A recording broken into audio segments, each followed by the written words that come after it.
विंता, मैंने तो सुना था कि तूने अपने पुत्र को ज्ञान ध्यान की सारी बातें बताई हैं, फिर भी इसे अगस्त्य महर्षि के बारे में नहीं पता, जिसके सामने पर्वत भी झुक जाते हैं। पर्वत भी झुक जाते हैं? तब तो ये महर्षि सचमुच अद्भुत है। इनके बारे में बताइए ना दीदी माँ। सप्त महान ऋषियों में से एक है महर्षि अगस्त्य।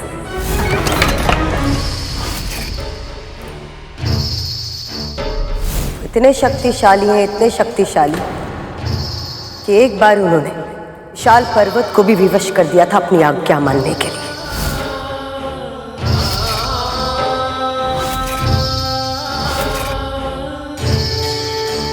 हम सब मानते हैं कि हिमालय सृष्टि का सबसे ऊंचा पर्वत है। उसका स्वभाव ही है प्रतिदिन थोड़ा थोड़ा बढ़ना। एक दिन विंध्याचल पर्वत को हिमालय से इतनी ईर्ष्या हो गई कि उसने हिमालय से भी ऊंचा होने का हठ ठान लिया और तीव्र गति से बढ़ने लगा। शीघ्र ही विंध्याचल इतना शक्तिशाली और इतना ऊंचा हो गया कि उसने संसार का भ्रमण करते ही सूर्य को रोक दिया और पृथ्वी के आधे भाग पर सदैव प्रकाश रहने लगा और शेष आधा भाग सदा सदा के लिए अंधकार में डूब गया। ऐसी स्थिति में जीवन का विनाश होने लगा।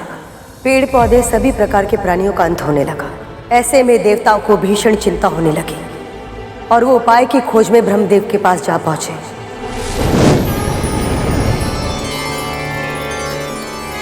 प्रणाम ब्रह्मदेव।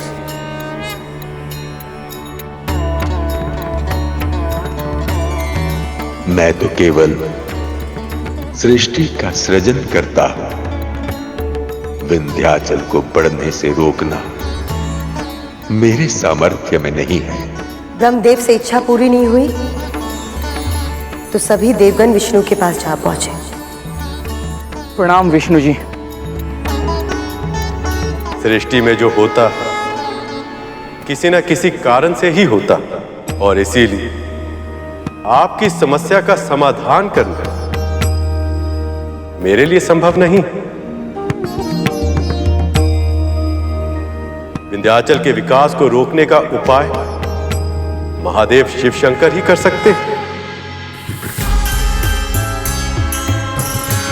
संपूर्ण ब्रह्मांड में केवल एक ही महात्मा है जो पृथ्वी पर छाए इस संकट का समाधान कर सकते हैं और वो है महर्षि अगस्त्य। आप सब उनके पास जाइए, समाधान अवश्य मिलेगा।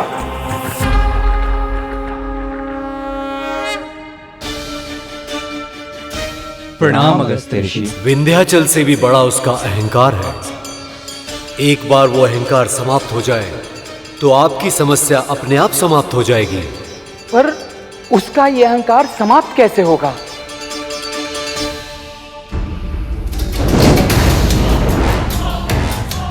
कितने छोटे हैं ये सब मेरे सामने, कितने तुच्छ। ओम नमः शिवाय, ओम नमः शिवाय, ओम नमः शिवाय, ओम नमः शिवाय, ओम नमः शिवाय, ओम नमः शिवाय। मैं इतना विशाल हूं और मेरी ओर आंख उठाकर भी नहीं देखा। ओम नमः शिवाय, ओम नमः शिवाय। अवश्य ही ये कोई बहुत सिद्ध महान ऋषि हैं। तभी तो शिव भक्ति में इतने लीन हैं कि आसपास की कोई भी वस्तु इन पर अपना प्रभाव नहीं डाल पा रही है। ओम नमः शिवाय। यदि इनका मुझे आशीर्वाद मिल जाए तो मेरा प्रभुत्व तो और भी अधिक बढ़ जाएगा। ओम नमः शिवाय। अभिवादन स्वीकार कीजिए महर्षि। ओम नमः शिवाय। अभिवादन स्वीकार कीजिए महर्षि।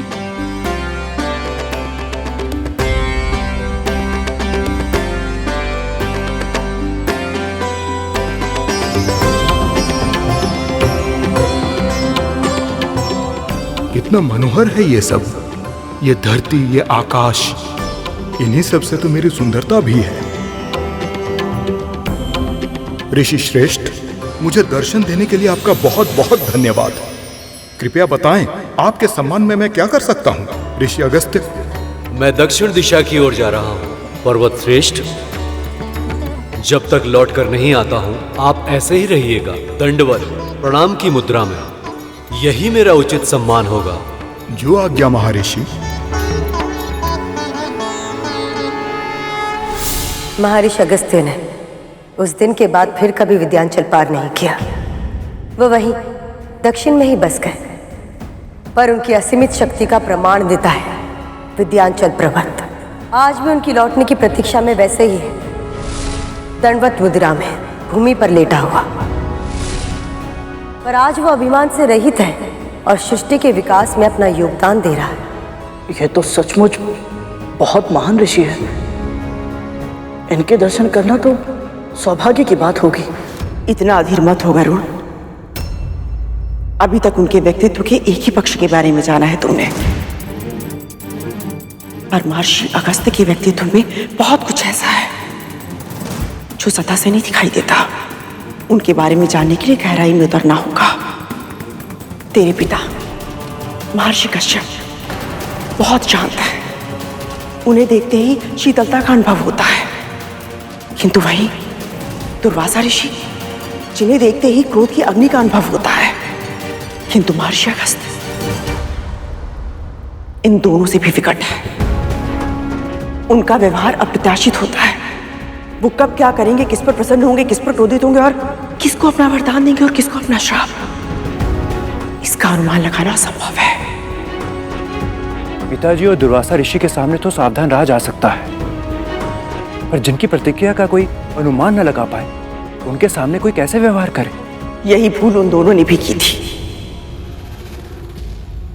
आतापी वातापी के साथ क्या हुआ था, स्मरण है ना दीदी?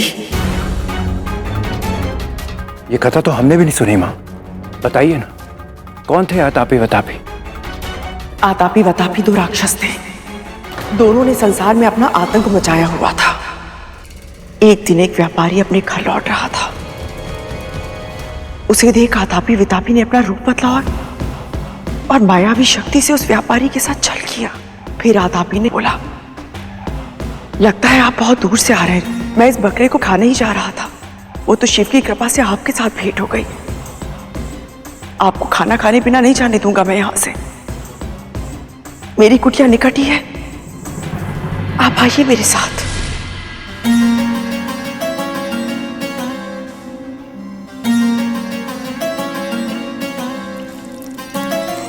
भोजन बहुत ही स्वादिष्ट बनाया था आपने।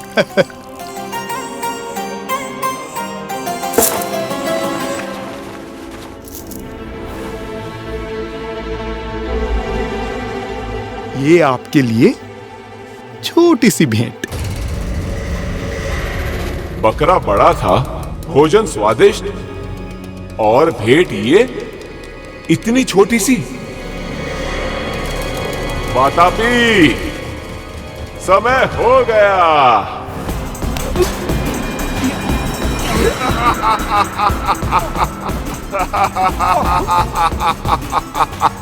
वातापी,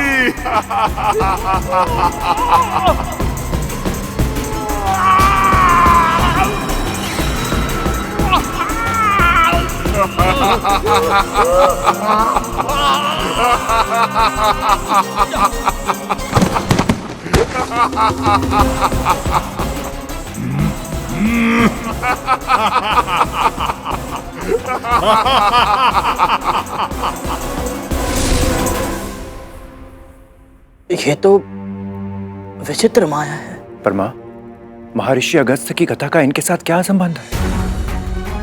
एक दिन महर्षि अगस्त्य भी उसी मार्ग से जा रहे थे। ओम नमः शिवाय, ओम नमः शिवाय। तभी आतापी वातापी की दृष्टि उन पर पड़ी। ओम नमः शिवाय, ओम नमः शिवाय। पल भर में उनके मन में लोभ और जीवा में पानी आ गया। ओम नमः शिवाय, ओम नमः शिवाय। आतापी वातापी आज महाभोज का आनंद उठाएंगे। ये ढोल सब पेट फाड़ेंगे और स्वाद से खा जाएंगे। लगता है बहुत दूर से आए हैं ऋषिवर। देखिए, बिन भोजन मैं आपको जाने नहीं दूंगा। निकट ही मेरी कुटिया है, तो आइए।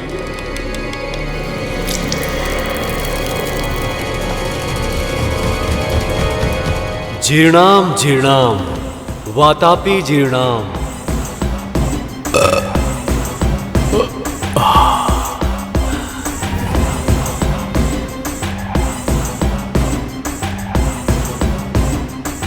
वातापी, वातापी, समय हो गया।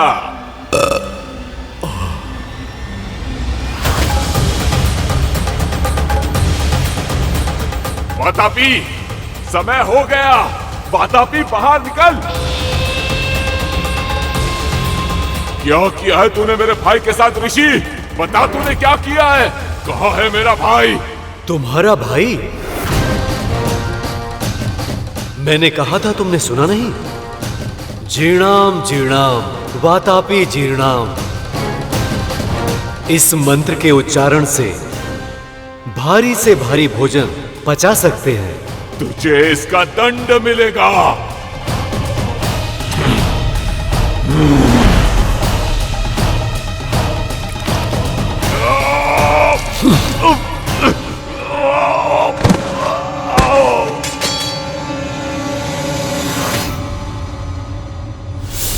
यदि अगस्त ऋषि इतने ही अप्रत्याशित हैं कि कब क्या करते हैं कहा नहीं जा सकता, तो क्या वो गरुड़ से प्रसन्न होकर इसे अपनी इच्छा से नोनी का साग देंगे? ये कार्य कठिन है, परंतु असंभव नहीं। महारानी, नोनी का साग मैं ले आऊंगा, वो भी समय से पहले।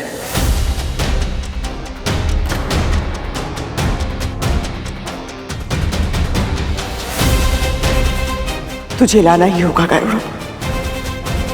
मेरे पुत्रों के प्राण अधर में है। अवश्य लाऊंगा महारानी, फिर चाहे मुझे अपने प्राण ही क्यों ना देने पड़े।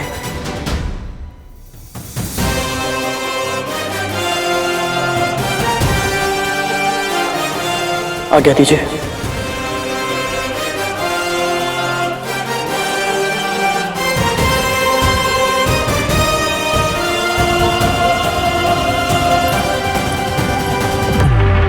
मैं गरुड़ के असफल होने की प्रतीक्षा नहीं कर सकती।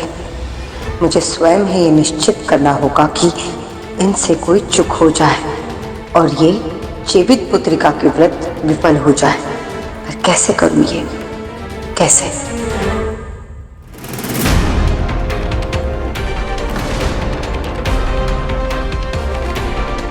सूर्यदेव अस्त होने ही वाले हैं। मुझे शीघ्रता करनी होगी।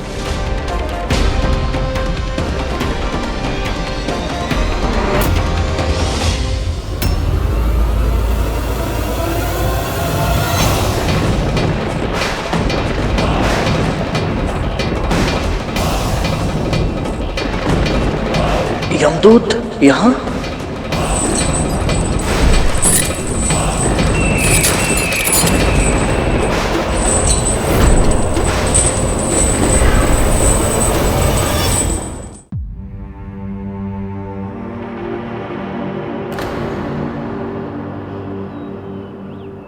क्या देख रहा है गरुड़?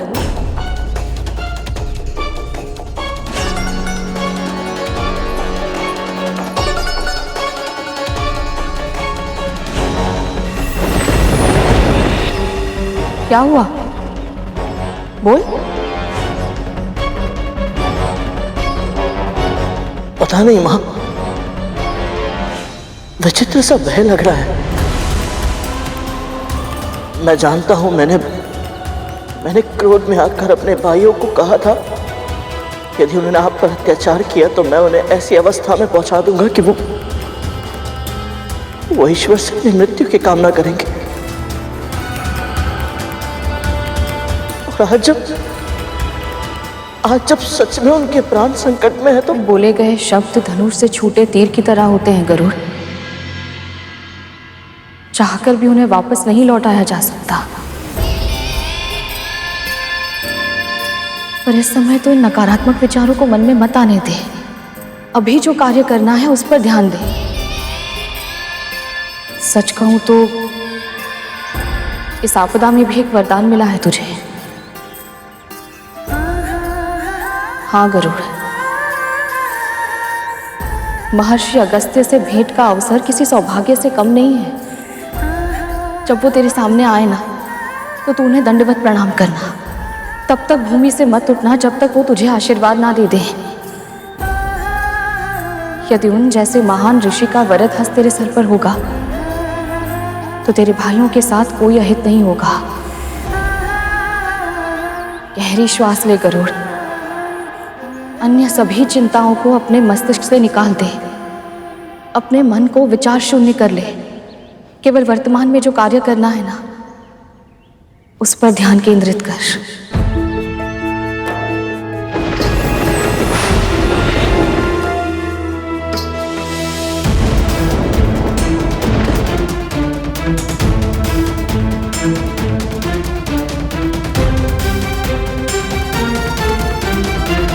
आज्ञा दीजिए मां।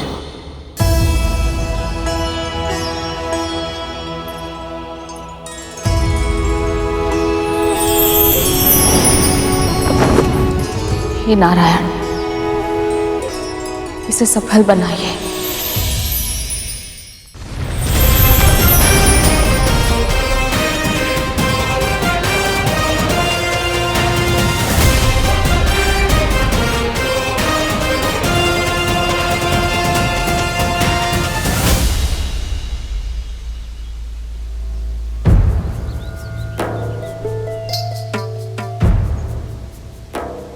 मेरी समझ के अनुसार आश्रम होना तो यही चाहिए, पर यहाँ तो कुछ भी नहीं है। ना आश्रम दिख रहा है और ना ही महर्षि और उनके शिष्य। कहीं मैं किसी और स्थान पर तो नहीं आ गया? ओम नमो नारायणाय नमः। ओम नमो नारायणाय नमः। पूर्ण विश्वास के साथ से तो ही कह सकता, परंतु मुझे यहाँ के वातावरण में एक विशेष प्रकार की ऊर्जा का अनुभव हो रहा है।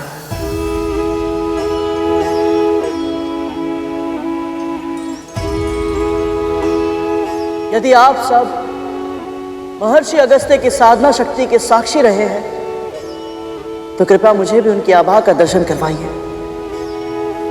कोई संकेत दीजिए मुझे।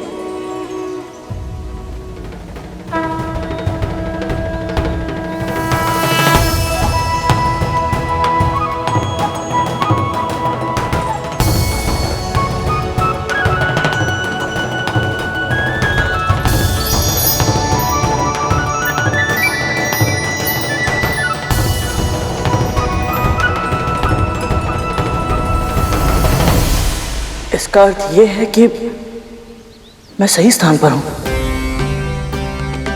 अब बस महर्षि के दर्शन प्राप्त हो जाए।